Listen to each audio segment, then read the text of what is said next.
Pues buenos días a todas y a todos que nos acompañan, nos ven, nos escuchan. Yo soy Rosalba Vázquez Valenzuela y junto con Vanessa Góngora estamos en el enlace de género del campus Guanajuato. Y a través de la Dirección de Igualdad y Corresponsabilidad Social y el campus, estamos proponiendo estos seminarios permanentes, reflexiones universitarias desde el género y los feminismos. Estos seminarios son una propuesta académica y un espacio en el que con la guía de mujeres académicas, activistas y especialistas, pues proponemos reflexionar sobre diversas problemáticas, necesidades y retos relacionados con la igualdad entre mujeres y hombres en el entorno universitario. En esta edición 2020 tendremos otras, estamos seguras. Las sesiones de trabajo están agrupadas en 3 seminarios. 1, sobre la incorporación de la perspectiva de género en los programas educativos. 2, sobre la violencia de género en los espacios universitarios. Y 3, sobre la cultura institucional universitaria con perspectiva de género. Bueno, todas y todos lo sabemos, por causa de la pandemia, pues las sesiones serán virtuales y se llevarán a cabo todos los miércoles a las 10 de la mañana, del 29 de julio al 11 de noviembre. Y en esta condición, con este distanciamiento, queremos agradecer a todas las invitadas de todos los seminarios, porque hemos tenido una respuesta extraordinariamente cercana.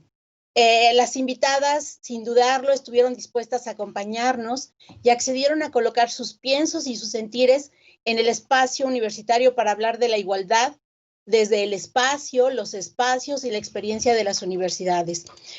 Como se informó a cada invitada, cada sesión será grabada para ser material de apoyo disponible en el aula virtual Generando Igualdad del Campus Guanajuato, que está en construcción. Y bueno, tenemos y esperamos tener una amplia participación. Estamos con estas redes que, bueno, nos da mucho gusto pensar que tenemos ahora más público del que tendríamos en un auditorio, ¿no? En un espacio cerrado. Y para participar con preguntas o comentarios, les comentamos que pueden ingresar a la página de Facebook del Campus Guanajuato, ¿no? En Facebook, así, Campus GTOUG, o a la página de Facebook de CIRT, del Sistema de Televisión Universitaria, que es Ciudad UG. En estas 2 páginas se puede buscar la transmisión en vivo y ahí se pueden estar haciendo las preguntas para las ponentes. Nosotras vamos a estar acá trabajando en recuperarlas para al final aprovechar que estamos en este en vivo y que podemos tener una interacción que enriquezca la participación. Se puede seguir la transmisión sin interacción con las ponentes a través de las páginas institucionales de la Universidad de Guanajuato, ugto.mx, y del Campus Guanajuato, que es ugto.mx/campus GTO. Y en YouTube, en las páginas oficiales que ya había mencionado del CIRT, de Ciudad UG, también se pueden seguir. Entonces, pues les invitamos a quienes nos estén viendo que puedan hacer preguntas, ¿no? Nos gustaría también saber que hay otras personas, estudiantes, profesoras, profesores interesados en esta actividad. Y bueno, este día tenemos esta sesión 1 en la que estamos tocando el tema de filósofas y filosofía feminista en las universidades, y solo para poner un poco dónde está nuestro interés y el interés que queremos ir moviendo, ¿no? Para la reflexión, leeré unos 3 párrafos que tenemos para colocar el tema. Para iniciar con esta actividad académica, es importante mencionar que, como muchas y muchos de ustedes han escuchado, la desigualdad entre mujeres y hombres es un tema que se encuentra en lo más básico de los aprendizajes de las personas, que ser mujer o ser hombres son pautas que las culturas definen y que su puesta en juego da vida a la desigualdad estructural que todos los días vivimos las mujeres. Ser hombre o ser mujer se define a través de roles y estereotipos socialmente diferentes que se expresan de manera notable en una forma de actuar, de pensar y de vivir. Pero desde los estudios feministas la investigación educativa y otras áreas del conocimiento, existe la certeza y la evidencia de que a través de los procesos educativos pueden transformarse construcciones sociales del género y por consiguiente la discriminación que de ello se deriva hacia las mujeres en particular. Por ello, desde este seminario queremos escuchar opiniones, experiencias y posiciones de expertas que consideran que la perspectiva de género y los feminismos son temas que deben incluirse en los programas educativos, en la educación media, en la educación superior, porque sin duda la escuela es un medio importante para transformar modelos relacionales vigentes entre mujeres y hombres, al transmitir saberes y establecer formas de comportamiento que se pueden proyectar en modelos no sexistas y más igualitarios, de tal manera que las personas puedan construir otros modelos de actuar, pensar y vivir. Y como lo han dicho expertas y expertos en educación, no se puede negar que existe una influencia muy importante y muchas veces oculta que ejercen los diseños de programas educativos, bibliografías seleccionadas, materiales didácticos, y hay evidencias que hasta la infraestructura de las escuelas tiene rasgos de género, sin olvidar la influencia de las y los profesores desde su propio lenguaje y comportamiento. Así entonces, ponemos en este seminario nuestra esperanza para detonar reflexiones que nos lleven a pensar y repensar la escuela como un agente primario de la socialización que puede ser determinante en la búsqueda de la igualdad. Un trabajo diario, permanente, que sabemos inicia en cada una de las aulas y con cada una de las personas que ejercen el papel de profesoras y profesores. Creemos que en el proceso educativo se puede abrir el camino para erradicar, para quitar de raíz la discriminación que generan las violencias de género, esto y más. La dinámica de la sesión, bueno, cada una de las ponentes tendrá 20 minutos, ¿no? Yo les haré una pequeña, un pequeño mensaje cuando les queden 3 minutos para que finalice su tiempo y esperamos tener hacia el final de las 3 exposiciones un espacio para recuperar estas preguntas y respuestas, y darles respuesta de la interacción que haya con quienes nos están mirando, ¿no? Y bueno, si hubiera tiempo, podríamos tener hasta 3 minutos con cada ponente para que nos haga una reflexión final y algún cierre de la mesa. Y bueno, ahora sí, voy a presentar a nuestra primera ponente, que es la maestra Carla Johanna Núñez Sandoval. Ella es doctoranda en estudios feministas y de género en la Universidad Complutense de Madrid, licenciada, maestra en filosofía por la Universidad de Guanajuato, feminista, amiga, y trabaja líneas de investigación en ética, filosofía política, fenomenología, ontología y filosofía feminista. Profesora de tiempo completo en la Escuela de Nivel Medio Superior de Irapuato de esta universidad. Adelante, Carla. Muchas gracias, Ros. Bueno, en principio me gustaría agradecerle... El micro, Carla. Ya está puesto el micro. Sí, está abierto. ¿Ya? A ver. ¿Se escucha bien? A ver, déjame checar con control técnico. Ajá. ¿Sí está abierto? Sí, ya. ¿Sí me escuchan?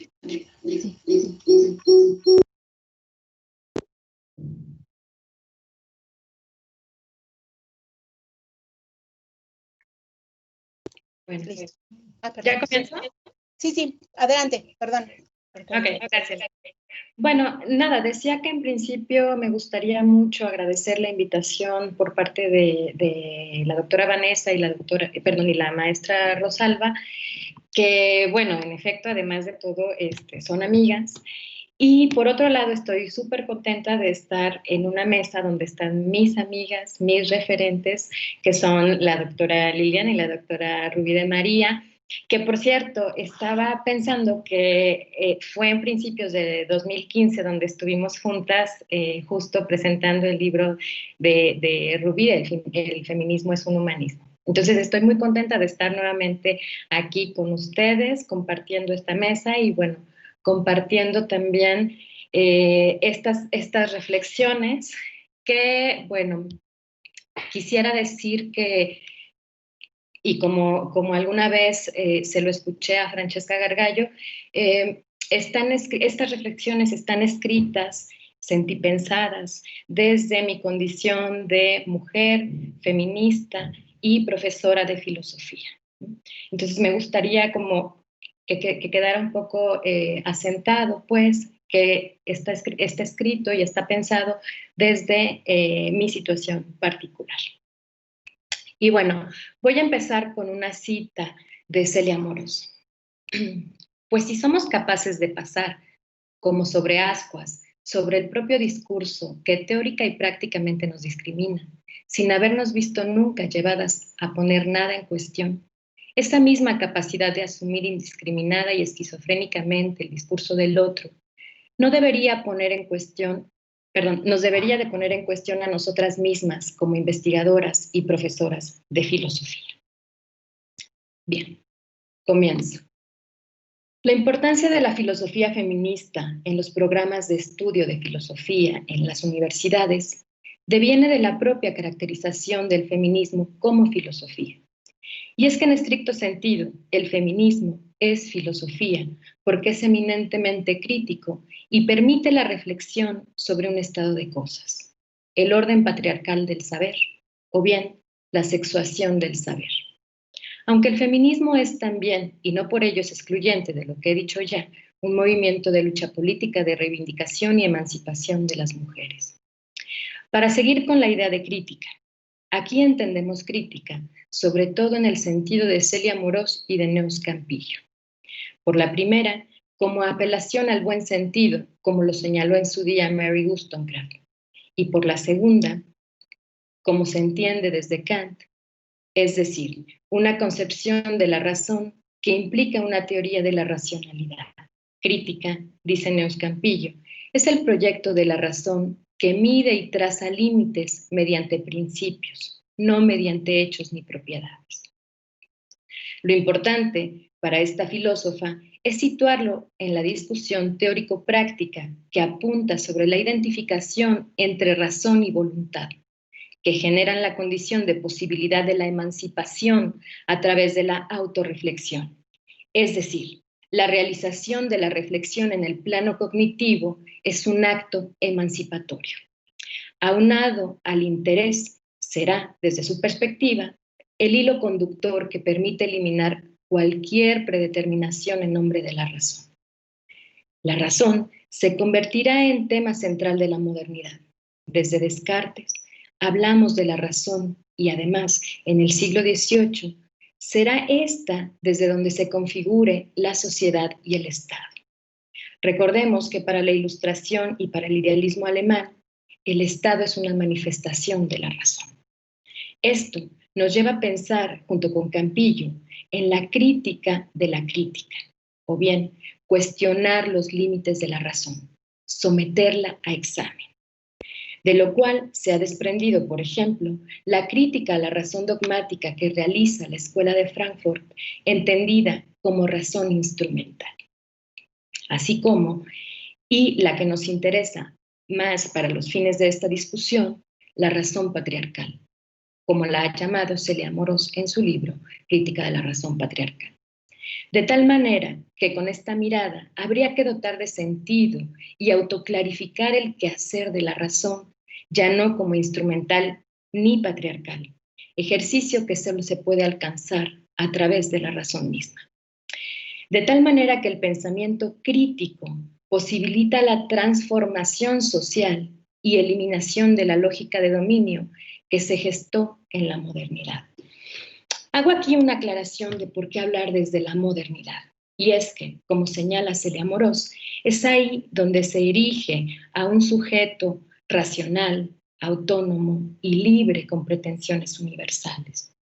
Aunque podríamos señalar puntualmente la misoginia en la filosofía griega o medieval, lo que interesa aquí es mostrar que desde la construcción racional del sujeto, a las mujeres se nos negó dicha categoría, y con ello la de individua y la de ciudadana. Claramente, y como lo señala Pateman, no somos parte del contrato sexual. Pero, ¿qué importancia tiene esto para el estudio de la filosofía académica? ¿Qué es lo que revela el estudio de la filosofía a la luz de lo que las ilustradas han llamado hermenéutica de la sospecha? El feminismo. ¿Por qué esto tendría que ser importante para la universidad? Sin duda, no creo que se pueda responder desde una universidad, pero yo diría, a través del pensamiento de Simone de Beauvoir, que por una pretensión ética. Es decir, la de pensar a las mujeres como sujetas autónomas y libres. Retomemos el argumento. Si aplicamos la crítica a la razón ilustrada que justifica la dominación y que produce normas coercitivas en la socialización y en la edificación del Estado y en sus instituciones, entonces nos lleva a la posibilidad de pensar las relaciones intersubjetivas en un plano no coercitivo, donde se intuye la autodeterminación, es decir, la libertad que podemos pensar con Kant se articula con la voluntad, con la buena voluntad. Vincular el feminismo con una teoría de la razón como crítica permite visibilizar el sesgo sexista que constituye el proyecto ilustrado, pero también nos abre paso a dar otra lectura a la historia de la filosofía y así comprender por qué hemos sido caracterizadas como ciudadanas de segunda categoría. Y aquí quisiera decir que no es precisamente que tengamos que ir al estudio otra vez de la historia de la filosofía, sino, y como lo he platicado en otras ocasiones con la doctora Liliana, es que una vez que ves desde esta crítica la historia de la filosofía, es otra, adquiere otro sentido. La crítica del feminismo filosófico devela que no puede justificarse desde la razón la desigualdad de los sexos.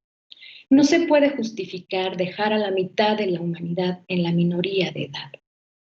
Desde una posición crítica feminista se radicaliza el sapere aude kantiano, el atrévete a pensar por ti mismo, tal como lo hizo Simone de Beauvoir, que lo llevó desde un plano epistemológico a un ético-ontológico, como señala Teresa López Pardilla o la propia Celia Amorós. Aquí haremos una parada. Una de las obras filosóficas más importantes para el desarrollo de los planteamientos feministas es El segundo sexo, precisamente porque señaló desde un proyecto ético-ontológico cómo las mujeres habíamos sido sustancializadas desde la filosofía. La fenomenología existencial, que es desde donde trabaja Simone de Beauvoir, muestra dicha caracterización como naturaleza, inmanencia, lo otro o alteridad pura, contraria a la concepción del sujeto del existencialismo. Para el existencialismo beauvoiriano, el sujeto es entendido como un proyecto abierto a la trascendencia. Para ella no hay esencia humana, aunque los filósofos se empeñan en que sí, claro, solo para las mujeres. Esto querrá decir que el sujeto se hace a través de sus acciones, a falta de un ser acomodado, y es en ellas donde se trasciende. Se trata de adquirir la mayoría de edad en el modo existencialista, por lo que la obra de Simone de Beauvoir es una invitación a las mujeres a pensarnos desde la autonomía en la medida en la que nos asumamos como sujetos, sujetas. Y en este sentido, no se trata solo de la madurez entendida como una cualidad de la mente, sino como una determinación del propio ser que se asume como hacerse ser. Pues la estructura existencial del ser es su consistencia, que por cierto no es fija, pues en la medida en la que se modula, se trasciende. ¿Qué significa que la existencia sea un proyecto abierto? Que es un proceso, la propia constitución de nuestro ser. En la medida en la que elegimos y para lo que tenemos que ser libres, nos apropiamos de él y nos hacemos cargo de nosotras mismas. Por lo que al concebirnos como sujetas autónomas, somos capaces de elegirnos. A propósito, ¿qué estamos entendiendo por libertad? Libertad, como dice Simone Weil, es elegir. Cito: En sentido estricto, consiste en la posibilidad de elección. Fin de cita. Y en el sentido de la elección, la libertad existencialista se identifica con la textura del ser, pues como dije antes, es en lo que consiste. Esto de la textura del ser tendrá que ver con un estar siendo. Bueno, esto permite además asociarla con la noción de responsabilidad. Un proyecto abierto que se trasciende significa que indica su pertenencia al mundo de lo humano, donde no hay determinaciones ni definiciones dadas. De ahí su famosísima frase, ¿no? No se nace mujer, se llega a ser. Con ello, desmitifica la naturalización de los sexos y pone en tela de juicio toda apelación al auxilio, a lo que es propio. Y es en todas las definiciones realizadas desde la filosofía donde se reduce a las mujeres a su sexo, a su genitalidad y a las funciones biológicas. En este sentido, Amelia Valcárcel señala que en el imaginario las mujeres somos las únicas que aparecemos cuando se habla de sexo, ya que, y como dice Beauvoir, los hombres representan a la humanidad, por lo que las mujeres y los hombres no son dos polos. Ellos se posicionan como lo positivo y lo neutro, mientras que las mujeres somos lo negativo. Una de las preguntas que saltan en la lectura del texto de Simón es: ¿por qué la subjetividad de las mujeres se piensa en términos de sexo, de glándulas, etcétera? Parecería que el cuerpo que habitamos las mujeres es una cárcel.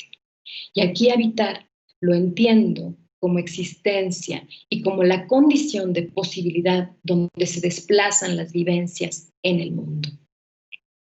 Siguiendo con Beauvoir.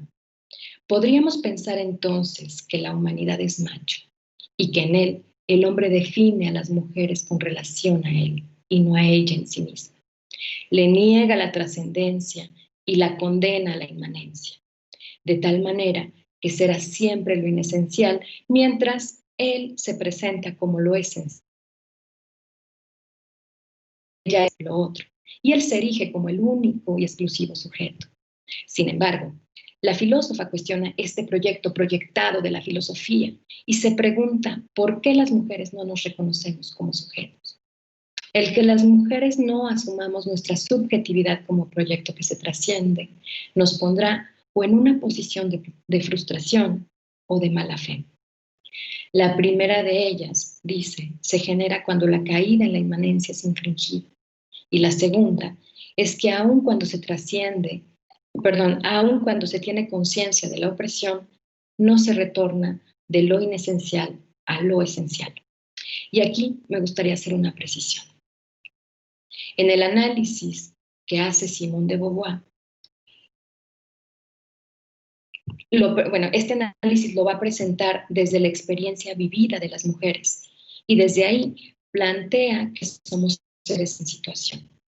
Pero, ¿qué significa esto? ¿Y por qué supone un problema en términos de la realización de la subjetividad? Para la filosofía beauvoiriana, la situación es parte de las posibilidades del proyecto, no como en la filosofía sartreana, por ejemplo, que se identifica con la libertad. En el caso de la filósofa existencialista, la situación será también lo que cuarte o delimite la libertad, como afirma Teresa López. Supone una problemática, porque si la libertad es entendida como elección bajo la autonomía del sujeto, entonces, en Beauvoir, ¿cómo podemos realizarnos como sujetos? Lo que hará Simón es colocar la situación en una fuera de la libertad, de tal manera que el sentido moral de las acciones de las subjetividades estribará en ser una apertura para su libertad, de tal manera que la libertad solo se podrá dar en la medida en la que se dé la libertad de otras subjetividades. Dicho de otro modo, si yo coarto la libertad de otra subjetividad, mi acción será inmoral. Ahora, en el caso de las mujeres, dado que, al no considerarnos sujetos autónomos y capaces de elegir, al describirnos como eternas menores de edad desde un orden patriarcal y de la razón, como ya lo hemos puesto antes sobre la mesa, se constriñe nuestra libertad y se degrada a la humanidad entera. Y aquí hablamos ya del mal absoluto. ¿Cómo se produce el mal absoluto? A través de la inmanencia. Puesto que hemos sido colocadas en los mitos, en la historia y en la historia del pensamiento como subordinadas, abocadas a ser oprimidas desde la niñez hasta que ya, jóvenes, aceptamos la condición de segundo sexo. ¿A través de qué mecanismos aceptamos la degradación de nuestro ser? Simón de Beauvoir señala que desde la educación, puesto que ahí el presente envuelve el pasado. Quizás es preciso preguntarnos aquí, ¿la universidad como institución educativa contribuye al mal absoluto? A colocarnos en la inmanencia. Dolorosamente, considero que sí, pues nos condena a la inmanencia en la medida en la que reproduce la cultura patriarcal, donde somos esposas, madres, hijas o empleadas tuteladas por varones. Las universidades hoy siguen atendiendo a ese pasado que nos restringe a la pasividad. Y basta con ver los programas de ética y de filosofía en el nivel medio superior, donde simplemente no existimos. Y aquí, por ejemplo, estoy pensando también en los programas de nivel medio superior de la Universidad de Guanajuato. En los programas de 2017, por ejemplo, no hay filósofas. En el de 2010, en el Seminario de Filosofía 2, sí que, bueno, ahí aparecía Simone de Beauvoir, y en el último bloque de estudio de la UDA aparecía la educación de las mujeres. Pero es todo. Bueno, nos han borrado de la historia, pues en la medida en que la razón patriarcal se juzga, desde la razón patriarcal se juzga que las filósofas y la filosofía feminista no son dignas de relevancia filosófica, porque sus desarrollos no son tan importantes como las de un Kant o un Hegel, aunque aquí yo sospecho que es porque se trata de nosotras. Se aniquila y con ello toda pretensión de lo humano, por lo que considero que es un acto de violencia y una inmoralidad no incluir a la otra parte de la humanidad en los programas de estudio. Sin embargo, y con ello concluyo, esto no quiere decir que las mujeres siempre aceptamos el estatus de segunda, pues en la medida en la que somos humanas, también somos trascendencia, que nos construimos a la vez que hacemos nuestros proyectos con nuestras acciones y nos reconocemos en ellos y nos aferramos a ellos. Esto, aún a pesar de la paradoja en la que nos pone el patriarcado. Como dice Beauvoir, y la cito, lo que es mío es, en primer lugar, el cumplimiento de mi proyecto. Es mío, pues, en primer término, lo que hago. Fin de cita. Simón sostiene que la propiedad de un objeto, el ser algo con propiedad mío, es posible en la medida en la que reconozco en aquello mi propio ser. Que haya sido fundado por mí en su totalidad, con sus materiales propios. Aquí, ahí, en eso, reconozco mi humanidad, mi ser, mi subjetividad. Ella consideraba que ese reconocimiento de su subjetividad lo encontraba en la escritura. Y pensando en lo que he dicho de las universidades, me parece que podríamos preguntarnos que si las mujeres no estamos en los programas de las asignaturas en las universidades, ¿en dónde estamos entonces? Yo creo que en nuestras acciones, es decir, en nuestro trabajo, como estos seminarios que han sido posibles, gracias al trabajo de la doctora Vanessa y de la maestra Rosalba, así como en general en la universidad, pues, de otras profesoras y de las estudiantes. Me parece, pues, que es digno de reconocer las acciones, los proyectos de las mujeres que poco a poco generan espacios de reflexión crítica como este. Porque eso me hace reparar en que otro mundo es posible, para decirlo en la expresión de Alicia Poulet, y apuntar para construir un mundo de igualdad y justicia en una universidad feminista, rebelde y lúcida ante un sistema que nos oprime. Y con eso termino. Gracias. Muchas gracias, Liliana. Liliana. Perdón, Carla, ya estoy leyendo a Liliana. Muchas gracias, Carla. Pues creo que empezamos muy bien. Nos dejas aquí preguntas muy importantes, ¿no? ¿Dónde estamos las mujeres? Justo esa es parte de esta construcción de los seminarios. Creo que hacia el final las volvemos a invitar para cerrar los seminarios, ¿no? Porque nos estamos buscando. Yo creo que hay aquí ya temas muy importantes de dónde colocarnos, digamos, en las universidades, ¿no? En buscar, digamos, cómo este modelo de cultura patriarcal lo tenemos que ir, pues, transformando, y me parece que estamos en el camino. Y bueno, también pensarnos desde la autonomía y elegirnos, ¿no? Creo que es un trabajo importante que la educación pública, que la universidad tiene que hacer para nosotras y nos lo debe, ¿no? Para todas quienes estamos en estas comunidades. Muchas gracias, Liliana, insisto, Carla, perdón. Pues bueno, ahora sí, vamos con Liliana García Rodríguez.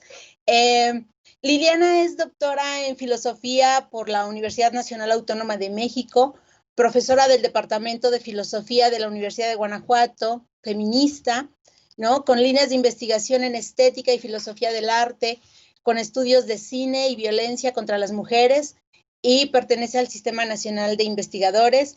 Y bueno, pues mucho gusto que estemos acá, nos estamos encontrando ya muy cerca. Muchas gracias, Liliana, adelante. Hola, buenos días a todas, a todos. ¿Sí se escucha sin problema? Bueno, también quiero agradecer de manera muy rápida a la invitación, la invitación por parte de la doctora Vanessa y de Rosalba. Y también quiero externar que es un gusto, un enorme gusto para mí compartir esta mesa en línea con mis dos queridas amigas filósofas, Joana y Rubí, con quienes he compartido otras mesas y seguro seguiremos compartiendo bastante más. Para la presentación, quizá son algunas citas, entonces si quieren ahorita en un momento la pasamos para que no esté. Muchas gracias. Ok, nos dices. Sí, yo les digo, muchas gracias. Bueno, mencionaba que es para mí un gusto y muy emocionante además estar compartiendo otra vez con mis queridísimas Joana y Rubí. Bueno, yo quiero empezar haciendo una referencia a uno de los ensayos que ha tocado el tema de la relación del feminismo con las universidades, de la gran escritora Virginia Woolf, que es el ensayo feminista titulado Tres Guineas. Este libro se publica en 1938 y bueno, es un libro que no tuvo muy buena recepción.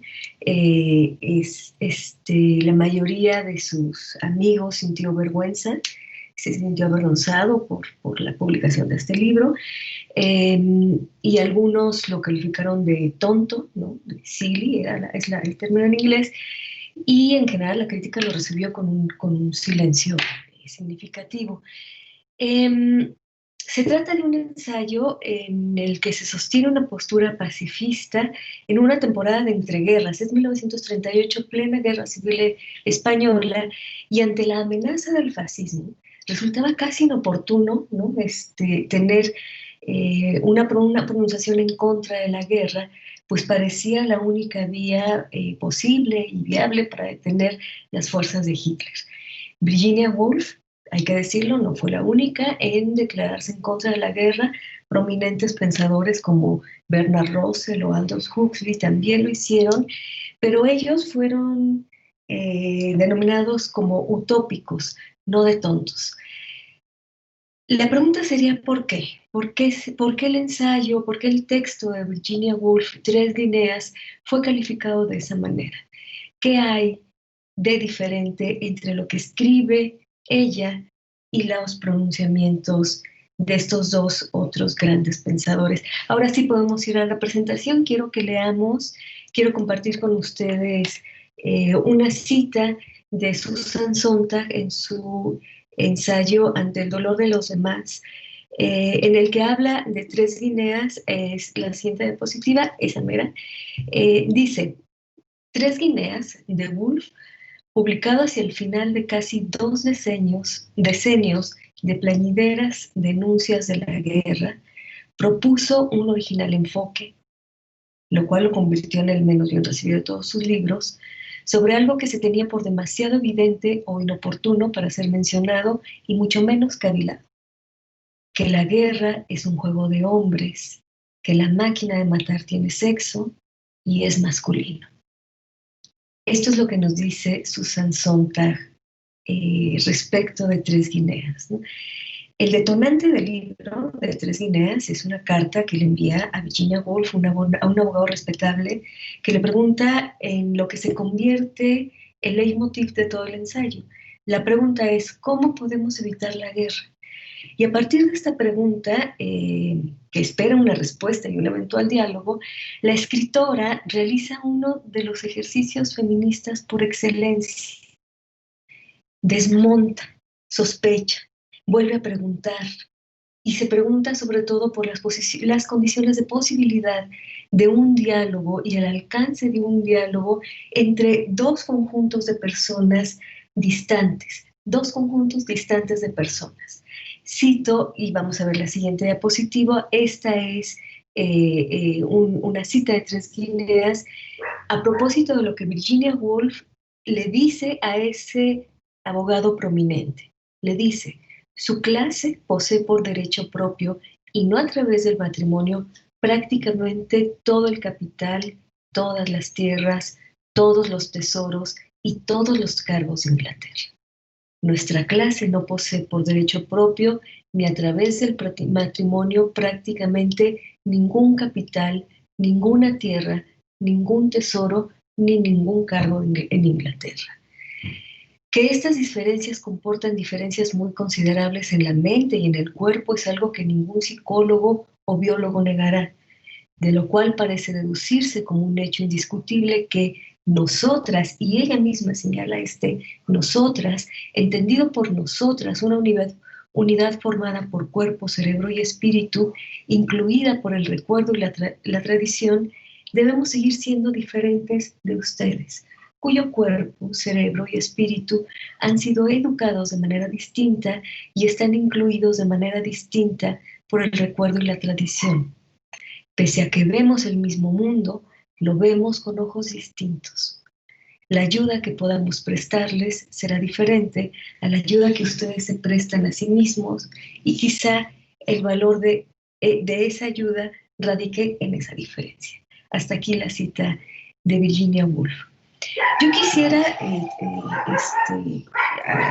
señalar y enfatizar que Virginia Woolf no pone en duda la calidad moral o intelectual de su interlocutor, tampoco su buena fe ante esta pregunta y esta auténtica preocupación en contra, frente a la guerra, una eminente amenaza de guerra y sobre todo el fascismo. Perdón, no puedo controlar el ladrido de mis perros. Ya esto se ha convertido como en un leitmotiv de la nueva normalidad, pero bueno, pues están allá afuera y no va a hacer nada. Continúo.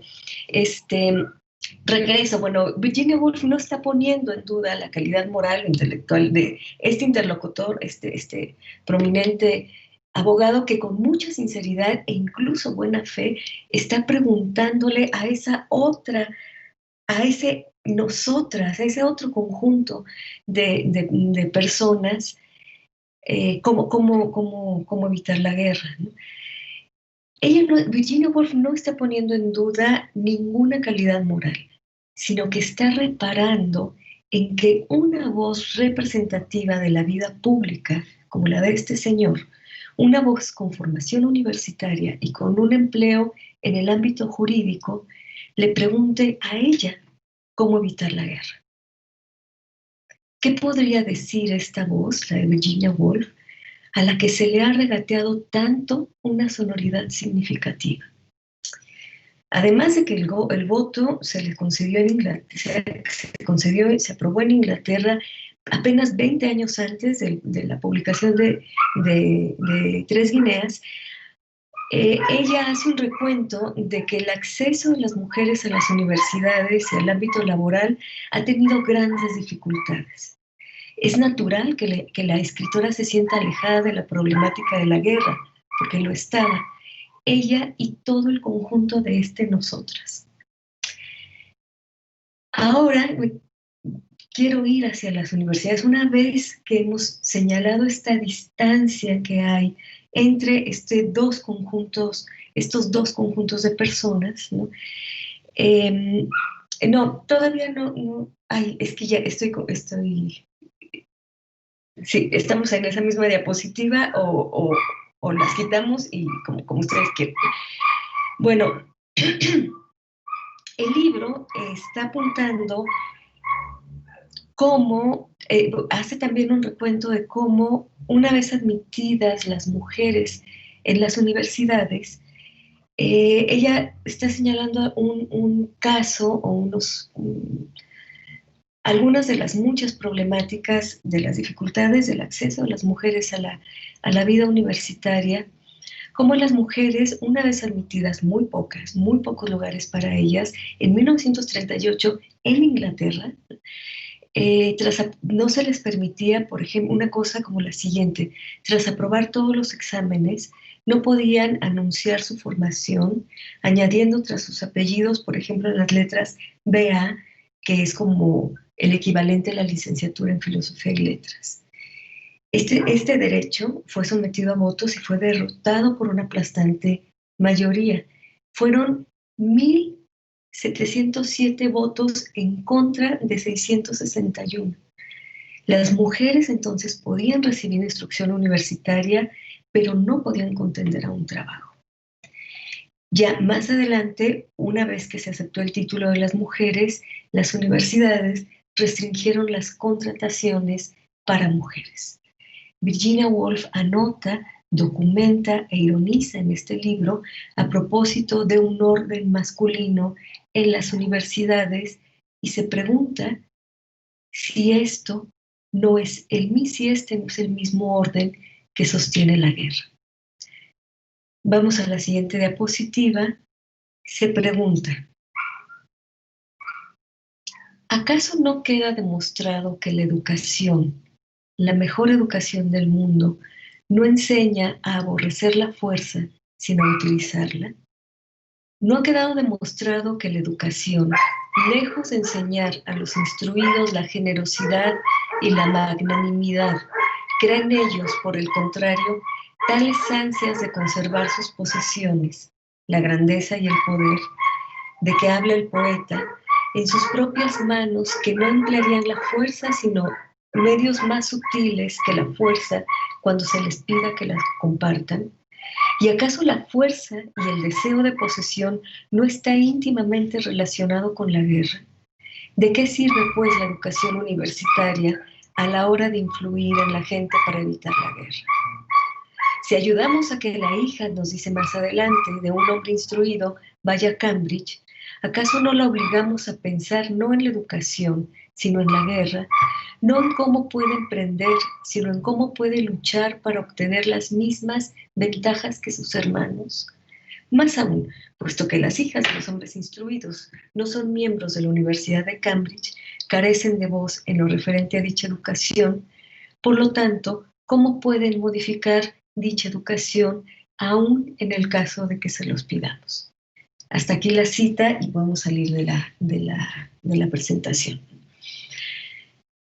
Este ensayo, entonces, que se pronuncia en contra de la guerra, no ofrece una defensa de la civilización frente a la barbarie del fascismo, tal como es el caso del grueso de las declaraciones pacifistas.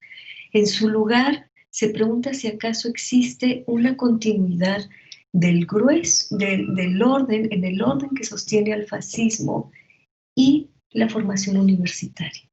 Ese es el punto que a mí me parece de mayor relevancia para una discusión como la que hoy nos ocupa acudir a un texto como este, que es Tres Guineas. Virginia Woolf se pregunta si acaso, y su declaración en contra de la guerra consiste exactamente en preguntarse cuál es el orden que está detrás de la industria de matar, de la maquinaria de matar, de la violencia, del orden de cosas que en ese momento ya estaba resultando insostenible frente a una eminente Segunda Guerra Mundial. Se pregunta si ese orden no es compartido también por las universidades.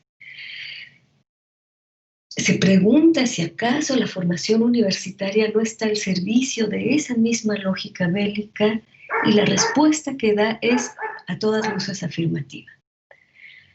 En lugar de atacar al rey, Virginia Woolf expone el sustrato que sostiene y valida a los hombres instruidos que son los que hacen la guerra, y desde esa crítica se afirma, se declara en contra de ella. Cabe reparar que tampoco el libro es un panfleto feminista, ni tampoco es un llamado a tomar acciones. Es otra cosa, y esta es la que yo quisiera señalar el día de hoy con mayor énfasis. La escritora se sabe fuera del orden político y educativo. Asume esa marginalidad y la usa de manera subversiva y creativa. Es esa posición la que yo creo que enmarca el discurso feminista y le da una potencia crítica, honesta y autoconsciente que le permite observar las profundidades de los problemas que nos aquejan, tales como la guerra, la violencia, la injusticia, etc. Es esta posición del discurso feminista que se trata de un pensamiento desde el afuera, desde la alteridad, desde donde se puede observar el mundo, el mismo mundo, con otros ojos, de manera diferente, y es allí donde radica la importancia, la validez de este pensamiento. Es una conciencia crítica que nace de la autoconciencia. Es importante conocer nuestra condición para ver la condición general, la condición del estado de cosas. Tres Guineas, entonces, por eso es un ensayo que me parece muy importante traer a cuenta hoy, cuestiona desde un enfoque feminista el papel de las universidades en el orden social, y en ese puede ser un detonador para pensar cuestiones como el techo de cristal, el suelo resbaloso, ¿no?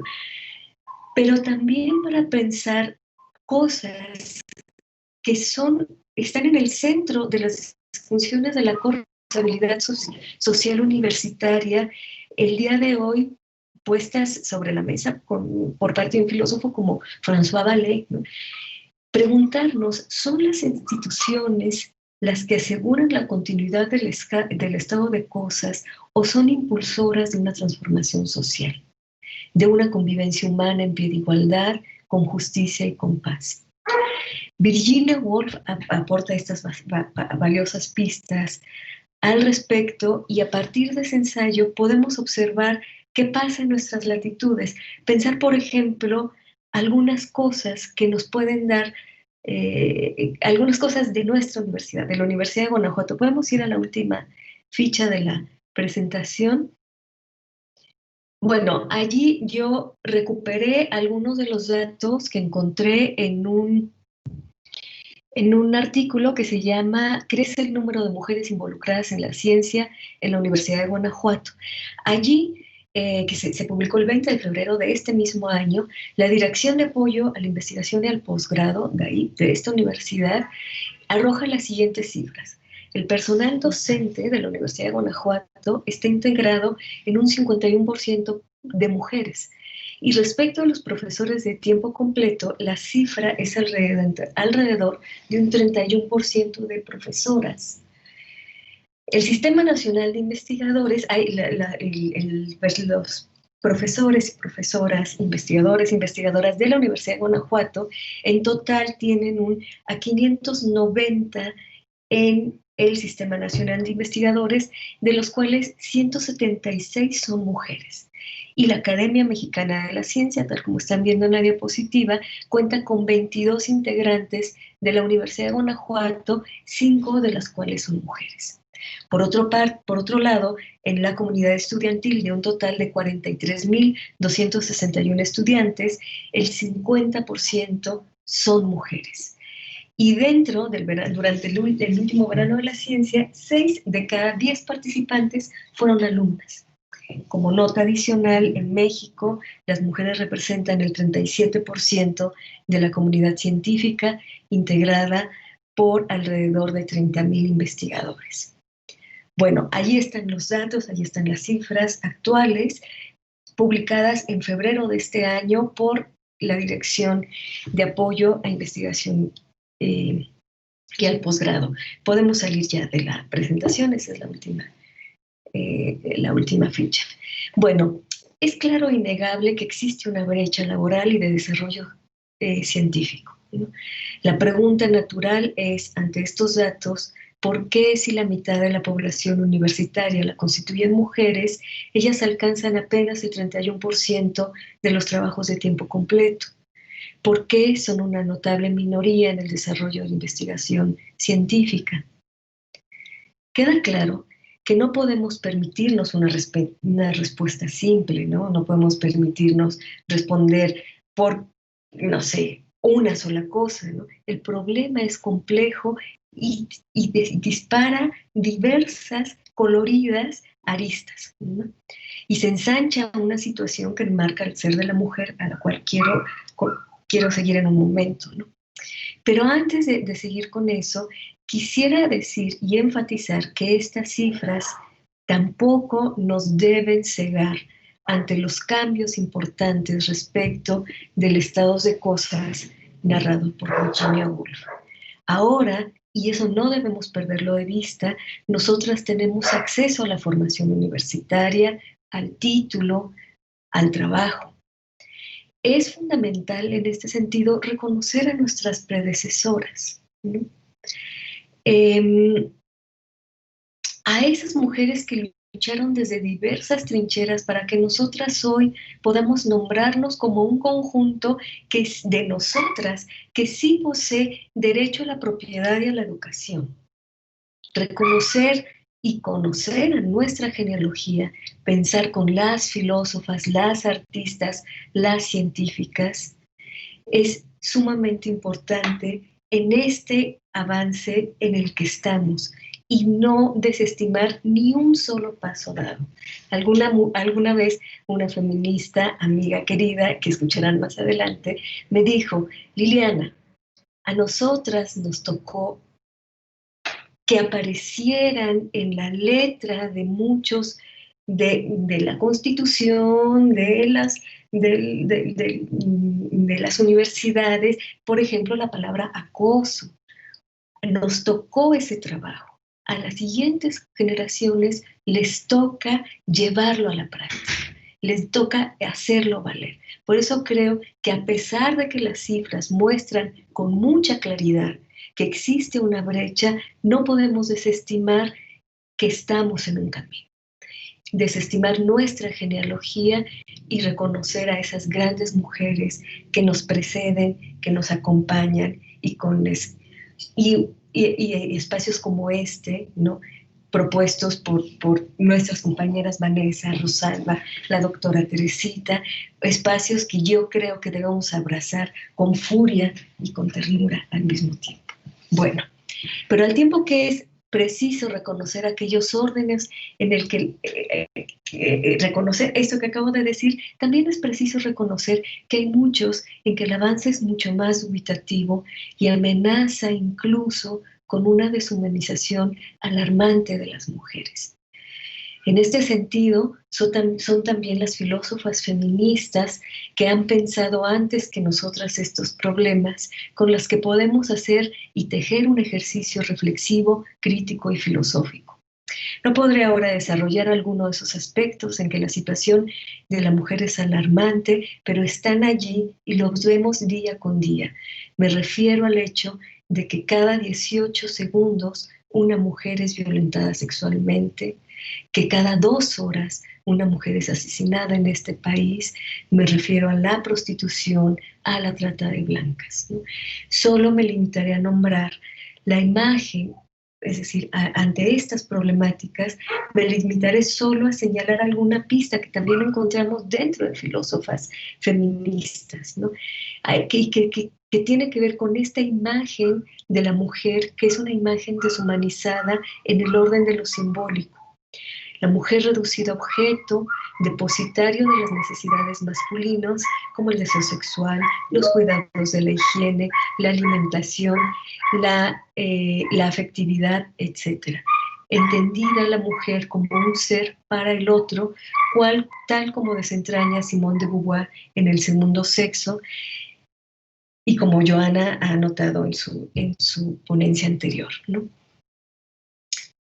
Allí, Simone de Beauvoir apunta cómo el pensamiento filosófico ha reducido a las mujeres a su sexo, a su genitalidad y a sus funciones biológicas, cosa que hemos visto ya con Johanna. No somos, filosóficamente hablando, las representantes de la humanidad, somos la otra parte, el negativo, ¿no?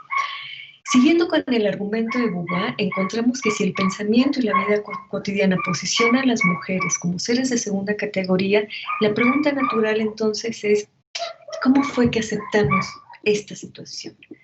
En El segundo sexo, la filósofa habla del dilema de la existencia femenina, que naturalmente se coloca a sí misma como lo esencial, pues nadie se puede colocar como lo inesencial, ¿no? Naturalmente nos colocamos como lo esencial. Pero nos hallamos, la mujer se halla en una situación que le niega esa esencialidad y la relega a lo inesencial, al margen.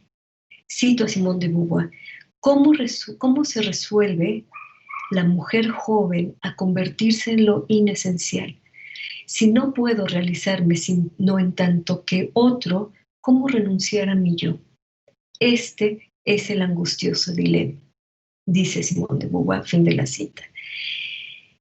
Una de las vías ha sido la afirmación a partir de lo que sí cuenta como una existencia auténtica, nos dice la filósofa, ¿no?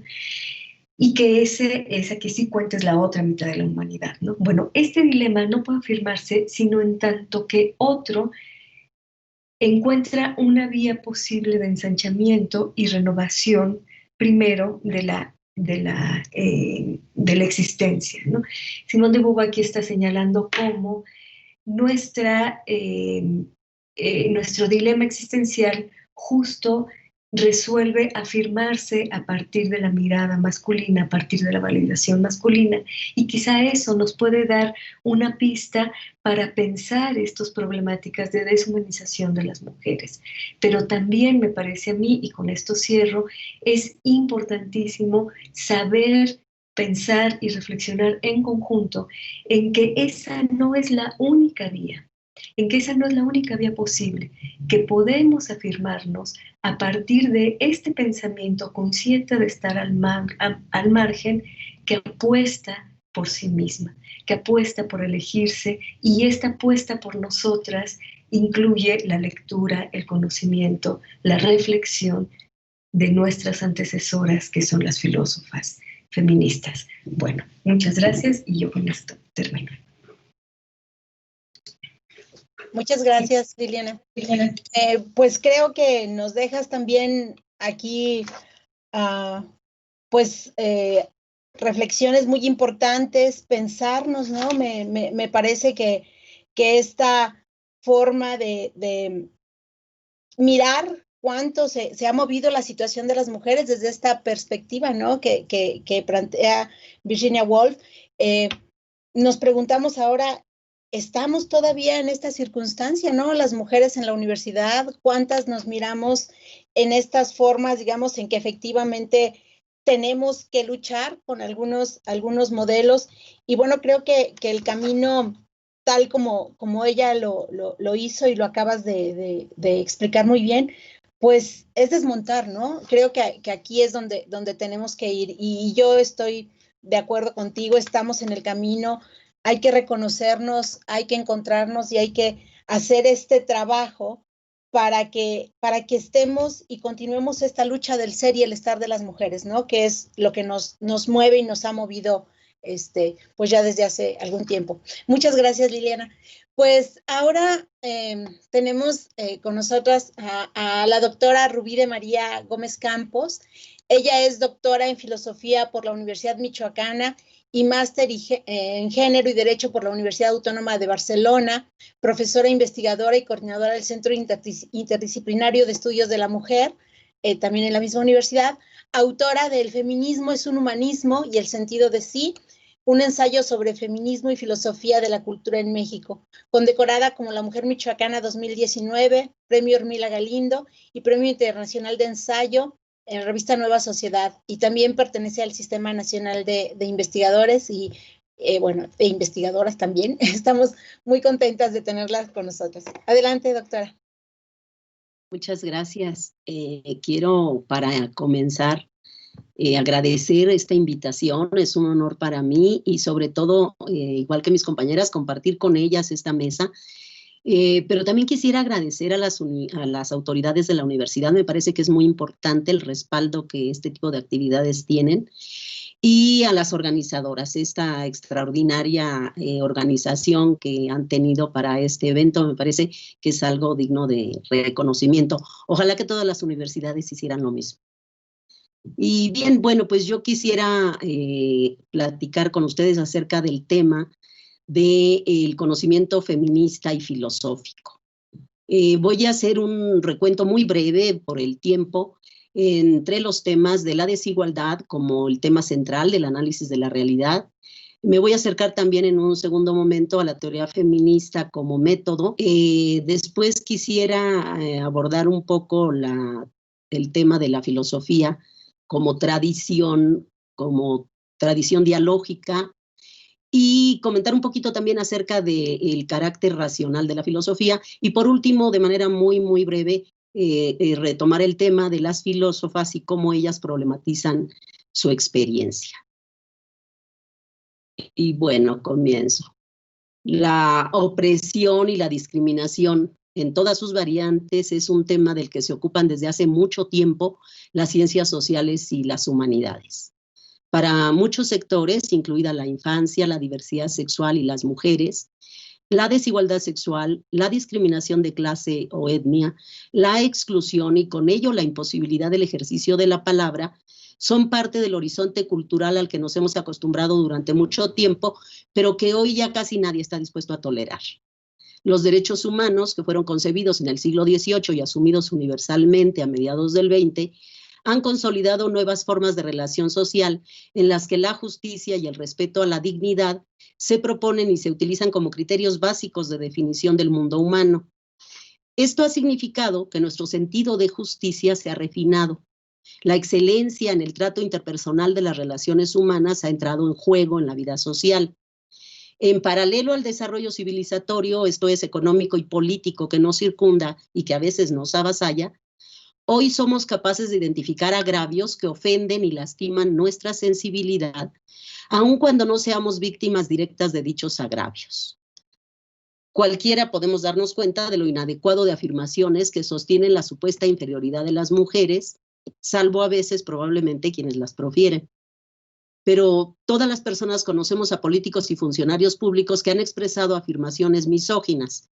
Pero bueno, por si no es así, quisiera presentar algunas expresiones misóginas del más alto nivel en el campo de la política. La idea es que tengamos una idea del grado de violencia simbólica que las mujeres toleramos cotidianamente, cada quien en su propio nivel.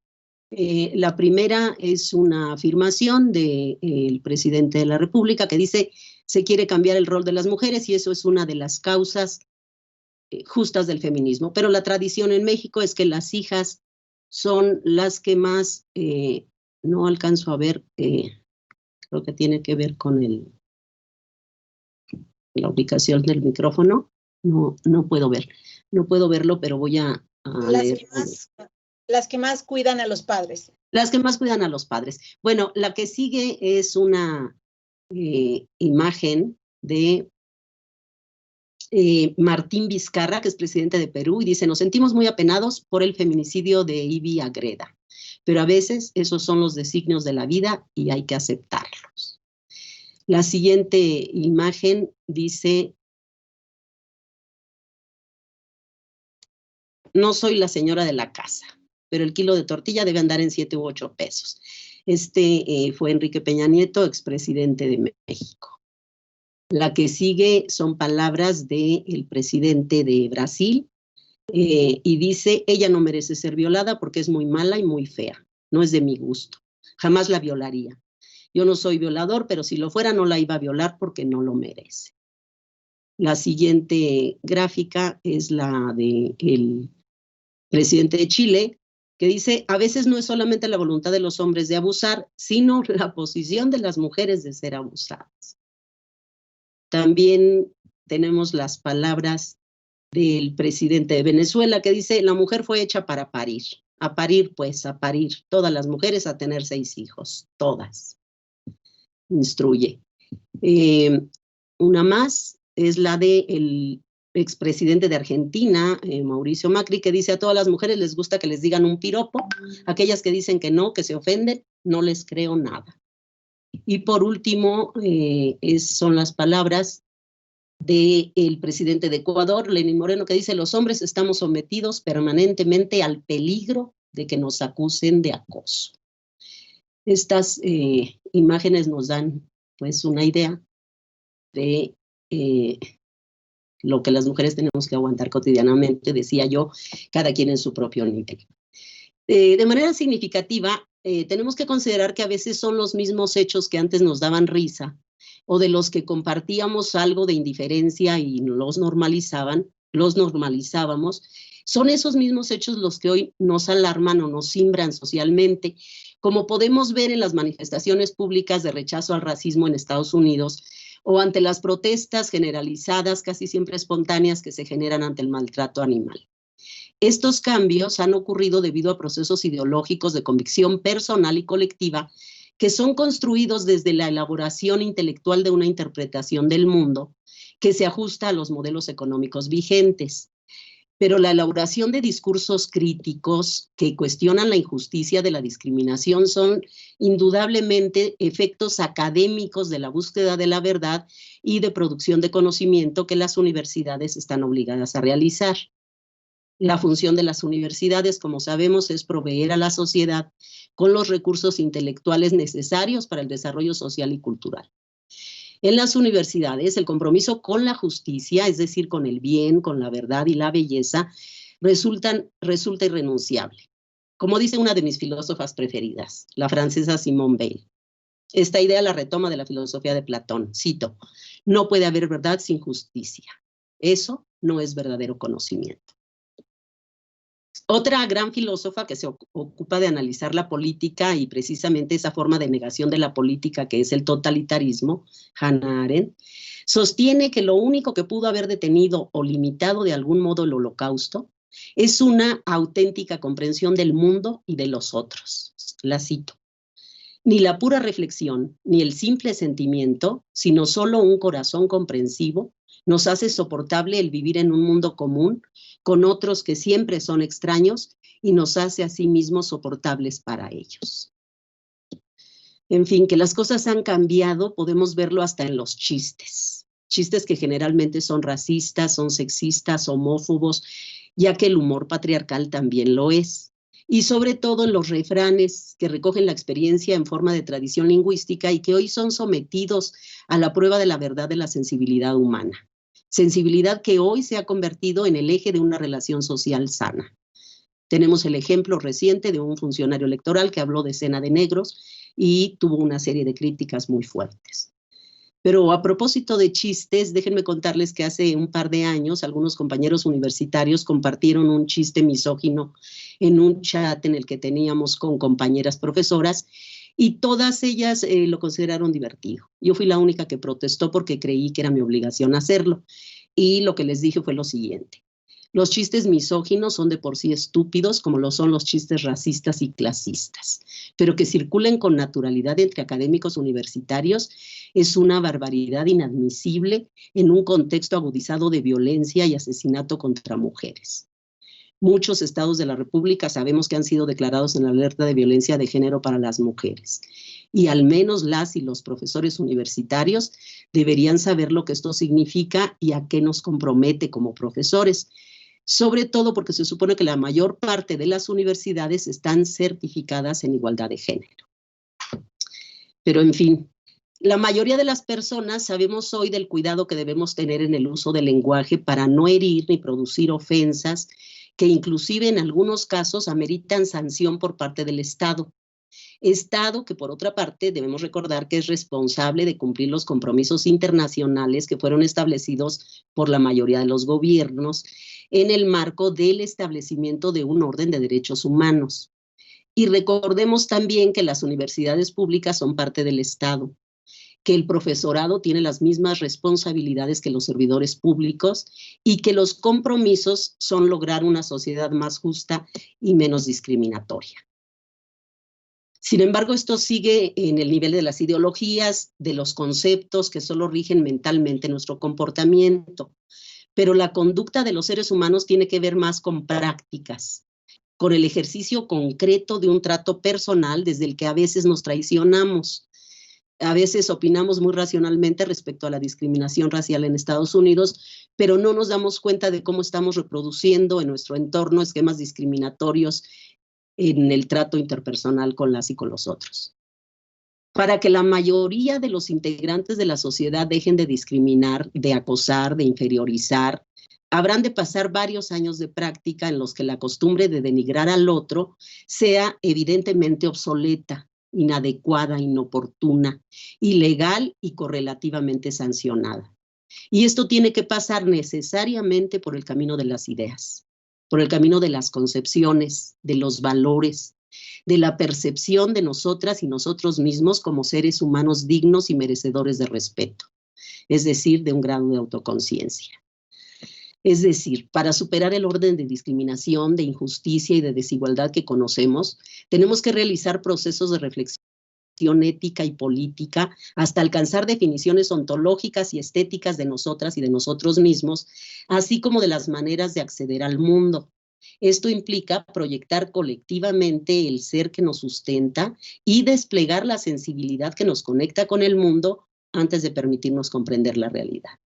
Ahora, la teoría feminista es una tradición intelectual de indagación y de cuestionamiento crítico acerca de la condición de las mujeres que se ubica en el campo de la filosofía política y que ha desarrollado a través de varias décadas de existencia métodos de reflexión teórica y de aplicación del conocimiento como la perspectiva de género, la política de las mujeres, el pensamiento de la diferencia sexual, el ecofeminismo y otras perspectivas derivadas de distintas corrientes de pensamiento que entre todas nos permiten iluminar sectores de la realidad y campos de la cultura que hasta hace poco permanecían oscurecidos. Por cierto, no estoy de acuerdo con que haya muchos feminismos. La diversidad que contiene el feminismo no lo fragmenta, sino que lo articula en un cierto grado de complejidad. Esto permite considerar a la teoría feminista como un campo de investigación académica cuya función es orientar la política de las mujeres. La diferencia entre filosofía feminista y movimiento feminista o política feminista es que la primera no hace proselitismo, sino investigación. De modo que las diversas corrientes expresan a veces las posturas teóricas y políticas con las que se vinculan o bien de las que se derivan o en las que se sostienen, como el liberalismo, el marxismo, el psicoanálisis, o los múltiples enfoques derivados de las ideologías que los nutren. Ahí tenemos el ecofeminismo, el feminismo liberal, el pensamiento de la diferencia, etcétera. Y por último, a veces están expresando la infinidad de problemáticas concretas que la teoría feminista tiene que afrontar, como por ejemplo el acoso y la violación, los derechos reproductivos, los derechos laborales, los derechos sociales, incluida la educación y la salud, las condiciones de posibilidad reales en el ejercicio de derechos políticos y culturales, etcétera. Es esta complejidad, pues, la que convierte al feminismo en un nuevo paradigma cultural que implica cambios en todos los aspectos de las relaciones humanas, incluida la amistad, la guerra y el amor. El feminismo como teoría consiste, como lo define la socióloga española Judith Astelarra, en una tradición intelectual de crítica de la desigualdad de poder entre hombres y mujeres. Desde el origen del feminismo en el siglo XVIII, la teoría feminista estableció un diálogo con la tradición filosófica del pasado en la medida en que sus preguntas acerca de la condición humana, de la diferencia de los sexos y la desigualdad son totalmente compatibles con gran parte de la reflexión que los hombres han hecho desde la filosofía para comprender nuestro presente y proyectar un futuro más digno y eficiente. Todas las posiciones feministas tienen, por ende, como marco las discusiones anteriores de alguna corriente de pensamiento filosófico, como son el existencialismo, la teoría crítica, el liberalismo, el marxismo, el estructuralismo y luego el postestructuralismo, el psicoanálisis, la posmodernidad. De esta manera, Marx, Sartre, Freud, Lévi-Strauss, Foucault, Deleuze y muchos otros pensadores de la historia de la filosofía y de la cultura han proporcionado los conceptos necesarios para debatir acerca de la condición humana, acerca de la identidad, la diferencia, la opresión, la libertad, la autonomía, la solidaridad, la igualdad y muchos otros conceptos que registran problemáticas de la vida humana y dificultades de la interacción humana entre hombres y mujeres, entre hombres y entre mujeres. De modo que el énfasis crítico de la teoría feminista es producto precisamente de la capacidad de cuestionamiento del género humano y específicamente de las posibilidades de reflexión racional que ofrece la filosofía. El mismo origen del feminismo en su dimensión política tuvo como fuente la transformación cultural que el siglo XVIII le ofreció al mundo. De modo que las ideas de libertad, igualdad y fraternidad que promovieron los filósofos ilustrados durante la gestación de la Revolución Francesa acunaron el reconocimiento de la dignidad humana de las mujeres. Y si bien en ese momento resultó difícil para ellas integrarse a los procesos de transformación social, lo cierto es que progresivamente las mujeres se han ido insertando en casi todas las esferas de la cultura y de la vida social. Por la misma historia de la teoría feminista, es evidente que la filosofía como tradición dialógica y por su rigor racional, es decir, lógico y conceptual, ha sido el soporte de las luchas sociales y de intentos de pensamiento crítico. Por ello resulta irrenunciable. Muchos de los problemas y discusiones teóricas y políticas actuales podrían resolverse, pues, de manera eficiente con el recurso racional y riguroso de la filosofía. Me refiero a temas como la prostitución, el aborto, la violación. Problemas que hoy parecen irresolubles y que confrontan a los hombres y a las mujeres, o bien a los propios hombres y a las mismas mujeres, resultarían menos problemáticos si recurriéramos para resolverlos a la larga tradición de pensamiento crítico que es la filosofía. Me refiero a temas tan discutidos y problematizados como los vientres de alquiler y el tema de la identidad de género, y otros que ponen a jugar los conceptos de igualdad y de diferencia. Pero por otro lado, es muy importante recordar también las críticas que han surgido precisamente en el campo de la teoría feminista a la filosofía, que ha sido considerada como patriarcal por filósofas como la española ya mencionada Celia Amorós. Según ella, hay muchos puntos cuestionables en el desarrollo de la historia del pensamiento filosófico. Sin embargo, atender a ellos es de algún modo ya entrar en el campo de la discusión filosófica. Por esto es que si queremos repensar los parámetros, los modelos, los valores que guían las prácticas de los seres humanos y la definición misma de la identidad humana, sin menoscabo de las diferencias existentes, tenemos que recurrir a la filosofía. Por último, a pesar de todo lo que hemos dicho, hay un margen de oscuridad en el campo filosófico que se expresa en las prácticas académicas de la mayoría de las universidades. Esta oscuridad consiste en hacer omisión del estudio de las filósofas que han aportado a la comprensión de lo humano desde su propia experiencia y sin embargo siguen siendo ignoradas.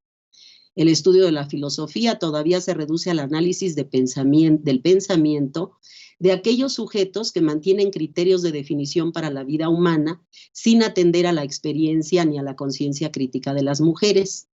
Esto mantiene el precepto hegeliano de que la mujer es incapaz de autoconciencia. Sin embargo, las filósofas tienen mucho que decir sobre este tema de la autoconciencia. Por ejemplo, María Zambrano, quien dice, antes de que el yo cartesiano la barriera, había algo llamado alma que nos imaginamos ahora como este espacio interior, como este reino de cada uno, tesoro donde se guardan las ocultas e imprevisibles posibilidades de cada cual, su secreto reino. Este espacio, dice, fue borrado y en su lugar aparecieron los hechos psíquicos o los actos de conciencia. Por eso digo que la filosofía alcanzará verdaderamente su dimensión universal cuando las mujeres filósofas lleguen a ser leídas y comprendidas con la misma seriedad y profundidad con que leemos y aprendemos de los filósofos. La universidad, pues, que es representación de la pretendida universalidad, debe ser hoy más que nunca capaz de producir conocimientos que permitan la posibilidad de un entendimiento humano que no rechace la sensibilidad ni su posible encuentro con la inteligencia. La teoría feminista no es un campo de estudio exclusivo para mujeres.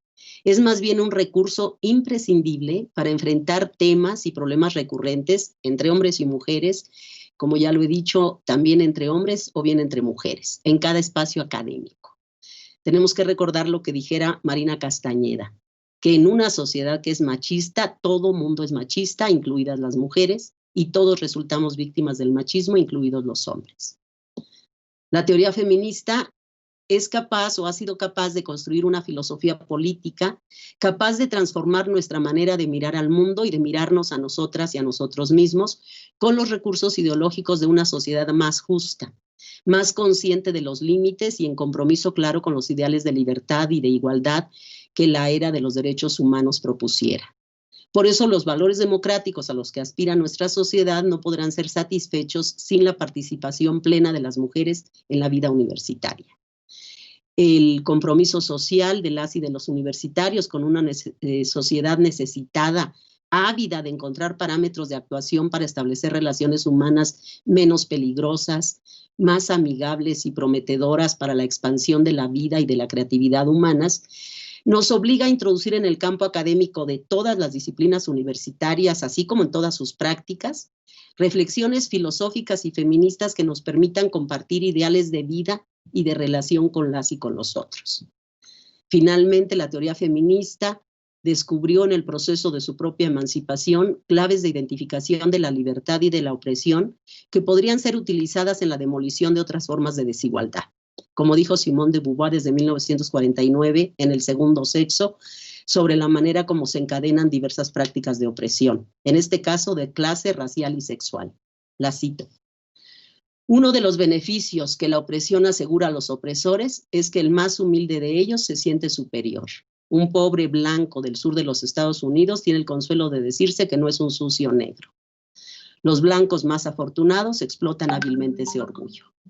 De la misma forma, el más mediocre de los varones se considera frente a las mujeres un semidios, con lo que el machismo termina por justificar y ocultar la discriminación económica, tanto como la injusticia racial.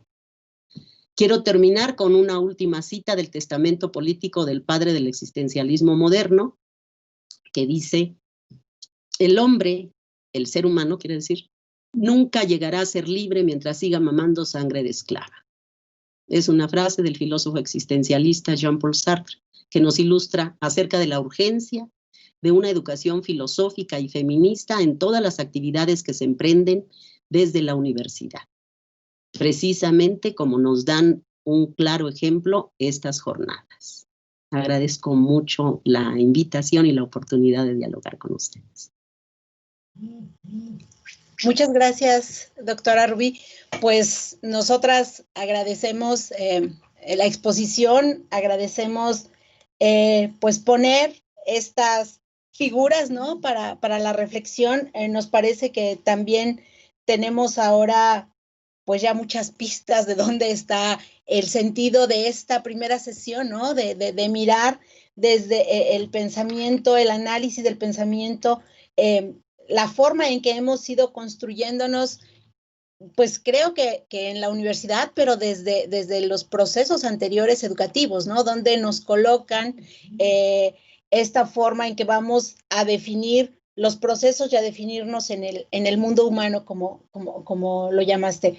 Y bueno, un tema muy importante y que me parece que es de esta construcción de lo social y del ser de las mujeres, pues es el sentido de justicia, ¿no? Esta idea de cómo en esos terrenos se ha refinado, se ha trabajado mucho por llevarnos a procesos y formas donde la justicia pues le hemos dado un lugar muy importante, pero pues después nos vemos en este sentido en el que las mujeres vivimos pues de una manera injusta, ¿no? Con lo que corresponde a nuestra vida y al ser social.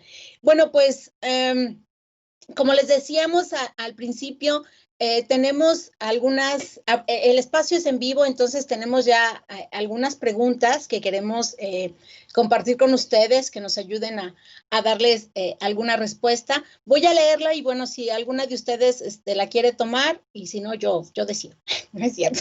Entonces, bueno, tenemos una pregunta de María Ávila, y dice, ¿es posible que la lógica de las universidades contribuya al triunfo del mal absoluto? Si tal triunfo es el triunfo de una identidad tautológica que no admite diferencia alguna, los programas académicos de las instituciones universitarias, en concreto, los programas de las escuelas del nivel medio de la UG, son justamente un dispositivo que valida mucho mal al cancelar la voz de pensadoras que han sido ignoradas a lo largo de la historia. Esta es la pregunta, no sé si quieran comentar alguna de ustedes. Ay, perdón, es que se me fue la luz. Entonces, sí, se me fue la luz y estoy con el teléfono, entonces no alcancé a escuchar la pregunta. La vuelvo a leer. Sí, dice, ¿es posible que la lógica de las universidades contribuya al triunfo del mal absoluto? Si tal triunfo es el triunfo de una identidad tautológica que no admite diferencia alguna, los programas académicos de las instituciones universitarias, en concreto, los programas de las escuelas del nivel medio de la UG, son justamente un dispositivo que valida dicho mal al cancelar la voz de pensadoras que han sido ignoradas a lo largo de la historia. Bueno, creo que esta nos puede responder Carla, que conoce el subsistema, ¿no?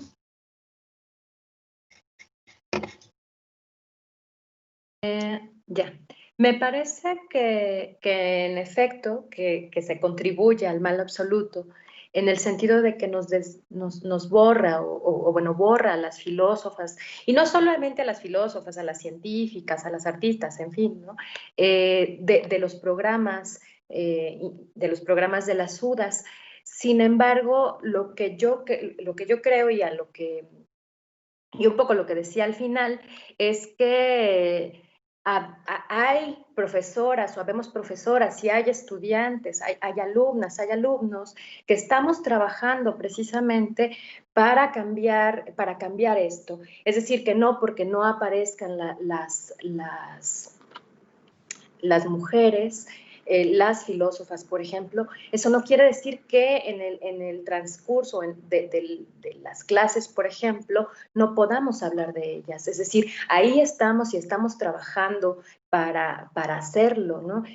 Aunque no aparezcan bajo escritura, pues, en los programas. Ahí estamos y me parece que en este sentido, o sea, además contribuimos a la libertad y a la autonomía de las mujeres y de las estudiantes. A mí, no sé, yo por ejemplo, en mi experiencia, cuando hablo, por ejemplo, de por qué las mujeres desde Grecia somos expulsadas de Logos y somos como remitidas al mito o a la religión, y luego, bueno, voy haciendo hilos por ahí, a las estudiantes me parece que les hace sentido, en el sentido de que entienden o comienzan a comprender esta caracterización que se ha hecho de nosotras y que además nos ha colocado donde estamos. Eso sería como un poco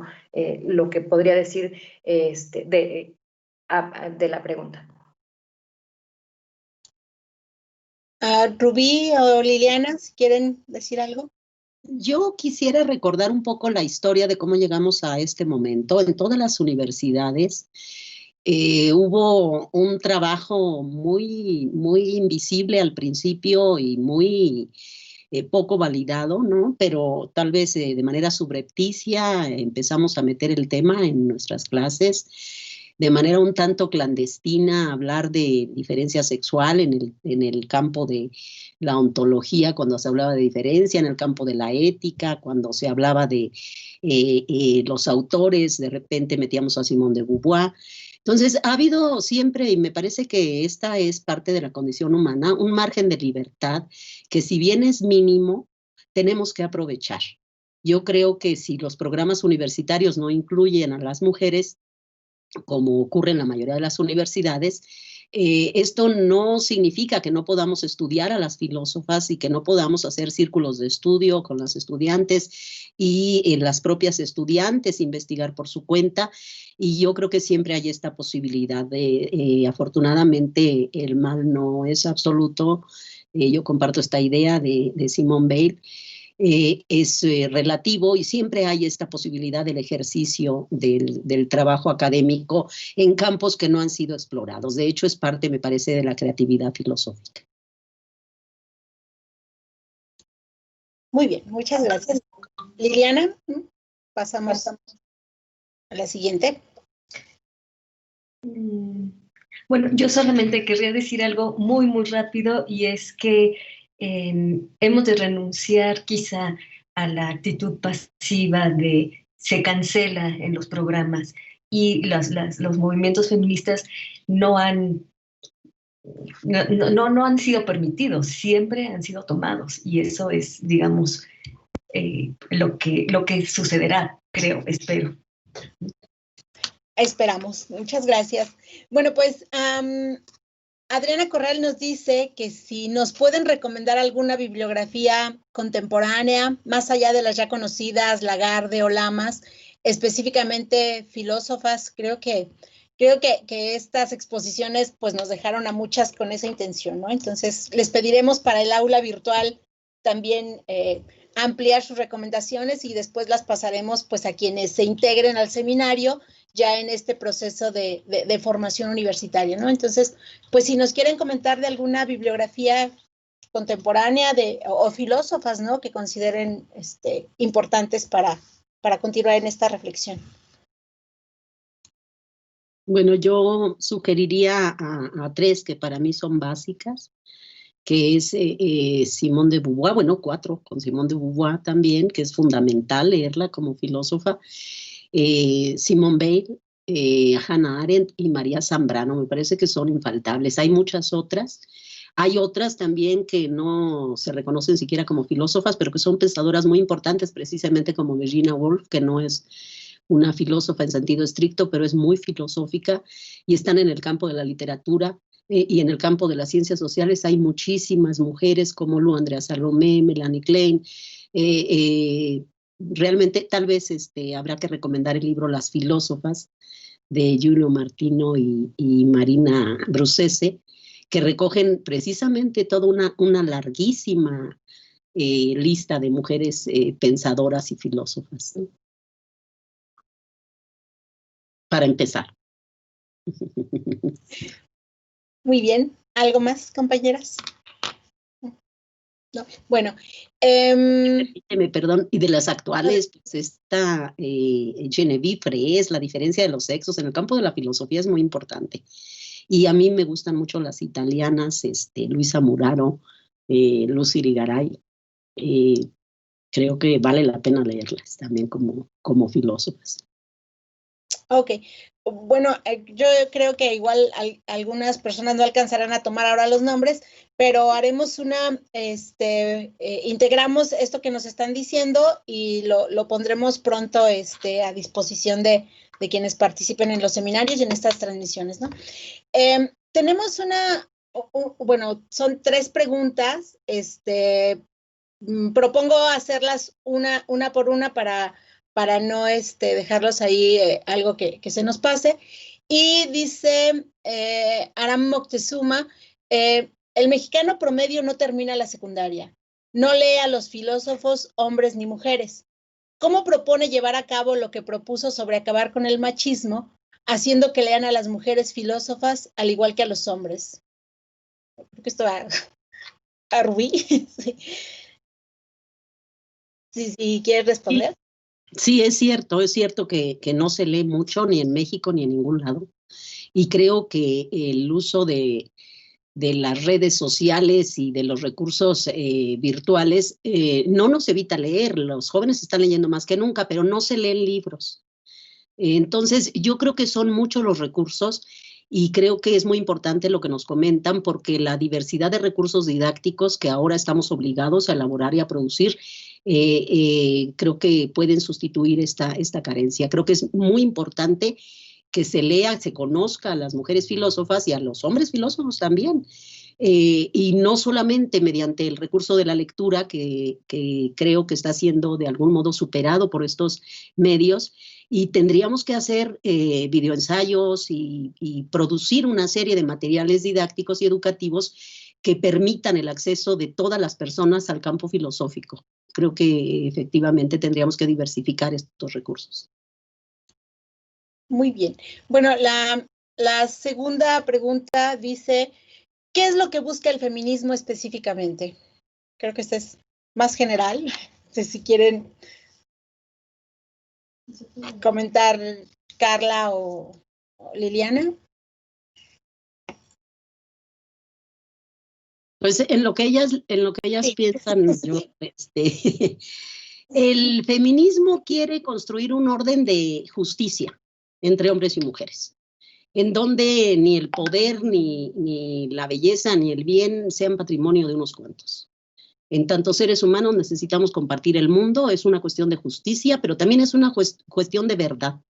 También tiene que ver con el hecho de que somos seres humanos y la capacidad intelectual y la capacidad estética, la capacidad en todas las funciones humanas es tan alta como la de los hombres, pero además hemos cultivado en el ámbito de la marginación ciertos valores y ciertas prácticas como el cuidado del otro, que creo que valdría bien compartir con los varones. Lo que queremos es un orden más amigable, más humano, más justo, y en este sentido me parece que podemos hacer y estamos obligados a hacerlo todas y todos. Sí, totalmente. Adelante, Liliana.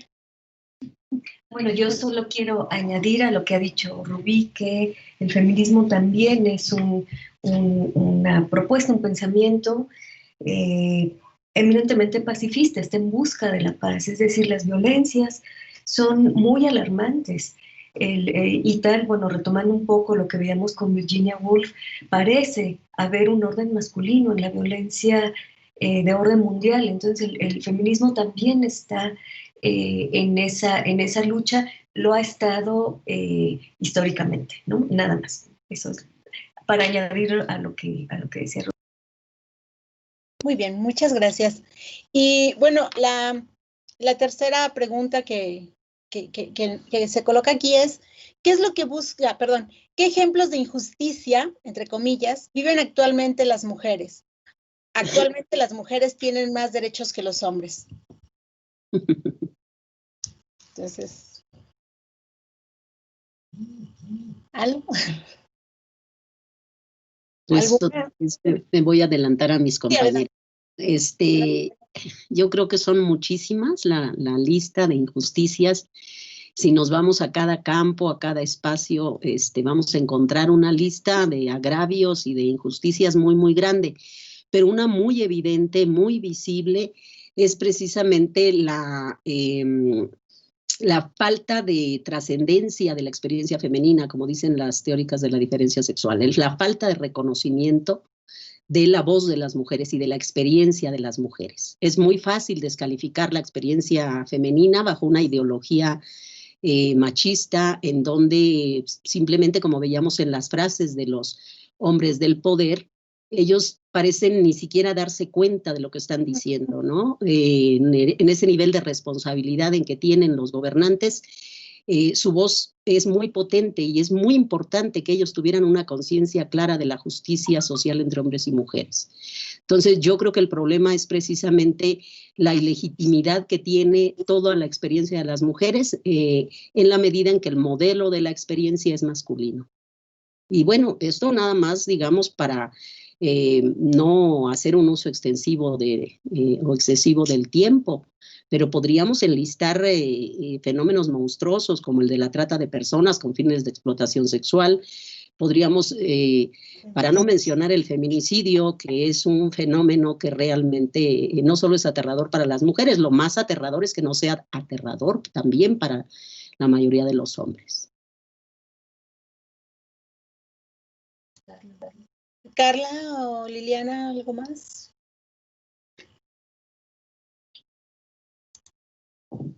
¿No? Bueno, perdón. ¿No? Ok. Bueno, tenemos aquí otra pregunta del usuario Trujillo y pregunta, ¿considera que los estudios queer son una parte importante del feminismo en general o solo de la rama transfeminista?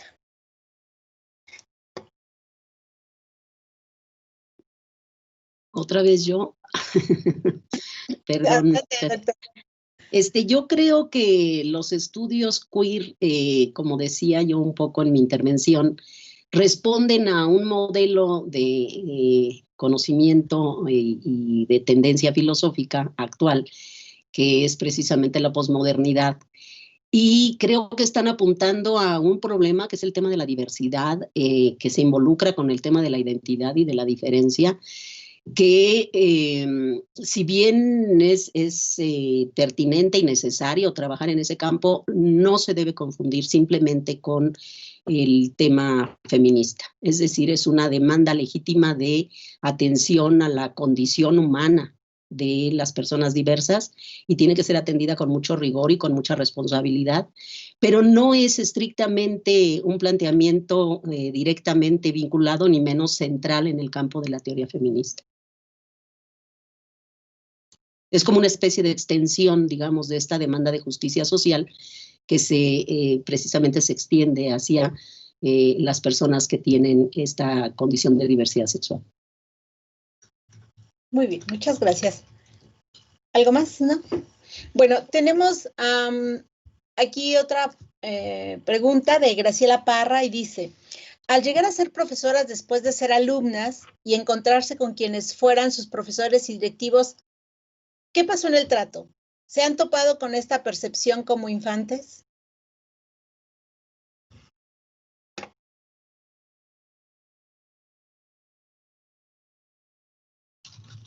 Creo que Carla y Liliana tienen experiencia en este tema, ¿no? Estando, digamos, que hicieron su educación acá en la universidad y bueno, ahora son profesoras de la misma, ¿no? Bueno, desconozco tu trayectoria, Rubí, en ese sentido, pero creo que puede darnos alguna pista. Bueno, pues ya, yo puedo decir que quizá más allá incluso de la diferencia de género, quizá la transición suele ser un poco, a lo mejor en algún momento se percibe, pero al menos en mi experiencia ha sido un trato completamente respetuoso y de paridad, ¿no? Es algo que yo reconozco y me alegra mucho de mis colegas, y tanto varones como mujeres, ¿no? Eso es lo que yo puedo decir, ¿no?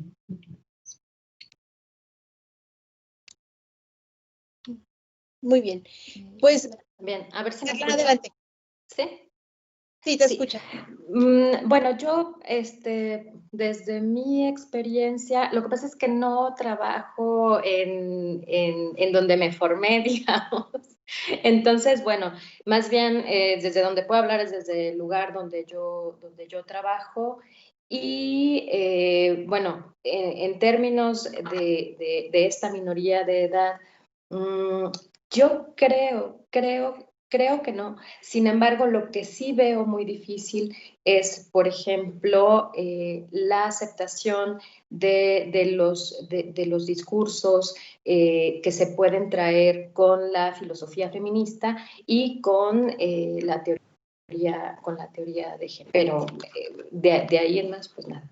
Gracias. Muchas gracias. Bueno, ya haremos otra pregunta y un comentario para cerrar la sesión. Dice Vivi Villa, ¿cómo podemos lograr que las injusticias contra la mujer terminen y el machismo disminuya cuando hay personas demasiado machistas que de ninguna manera piensan cambiar su ideología machista y ven a las mujeres como un objeto y no como un ser humano con los mismos derechos que ellos como hombres?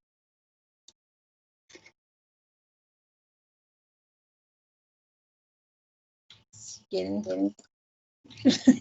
Bueno, quizá yo podría decir de manera también muy rápida que a mí me gusta pensar que cuando ante estas preguntas, que quizá el inicio de esa respuesta podría ir con una misma, ¿no? Que en una autorreflexión de nuestras propias afiliaciones en un orden machista en el que nos hemos educado, ¿no? Entonces, ¿cómo erradicar con el machismo? Quizá un primer momento y un momento muy valioso sería en una reflexión, en un autorreconocimiento de todas aquellas cosas en las que estamos en un orden de ese tipo, ¿no? Después, bueno, evidentemente también podríamos pensar en la actividad y pensar de los otros y las otras, pero yo creo que hemos de empezar por nosotras mismas, ¿no? Es un buen inicio ese, creo. Yo creo que también es muy importante recordar que esto es una lucha de largo aliento. A veces, pues es tan desesperante la situación de algunas mujeres que realmente no parecen no tener paciencia. Y es comprensible. La situación a veces es bien difícil, pero lo cierto es que esto es un cambio que ha durado ya muchas décadas y que es probable que siga alargándose este momento. Ojalá que con la participación de las jóvenes, con esa intensidad que las caracteriza y con ese, digamos, compromiso que han expresado, esto vaya más rápido. Pero yo creo que no está de más recordar que esto es una lucha de largo aliento y que, como decía Liliana, con una buena fe y con una capacidad discursiva que justamente la filosofía nos proporciona, yo creo que podemos empezar a establecer esos diálogos y también alianzas con esos jóvenes que también quieren cambiar. Los hombres, los jóvenes están en una situación también de dificultad que implica a ellos la necesidad de involucrarse, de meterse en estos temas, platicar con las jóvenes de todo lo que les aqueja a ellos, porque si no, también ellos están viviendo la situación de una posible soledad. Sí, y bueno, Carla, ¿quieres decir algo? No. Nada, solo como quizá abonar un poco a esto que ha dicho Rubí y recordando que hace poco escuché a Lagarde diciendo un poco lo mismo, ¿no? Como esto es lento, ¿no? Esto es lento y la historia avanza lento. Entonces, tenemos que tener paciencia porque, y sí, muchas veces quisiéramos que cambiara rápido porque es urgente, porque lo necesitamos, pero hay que tener paciencia. Esto. Sí, y bueno, yo retomaría algo que ustedes han dicho, ¿no? Acá, creo que este trabajo de reflexión, recuperar pensamientos, mirarnos, escuchar, leer lo que otras nos han propuesto, ¿no? En sus caminos, pues nos tienen el camino. O sea, creo que justo estos seminarios son parte de este proceso en el que queremos que el machismo disminuya, el nuestro propio, ¿no? E ir transformando esta sociedad. Creo que la respuesta está en esta actividad misma. Y bueno, ya para concluir, voy a leer este comentario sobre la respuesta que Carla dio.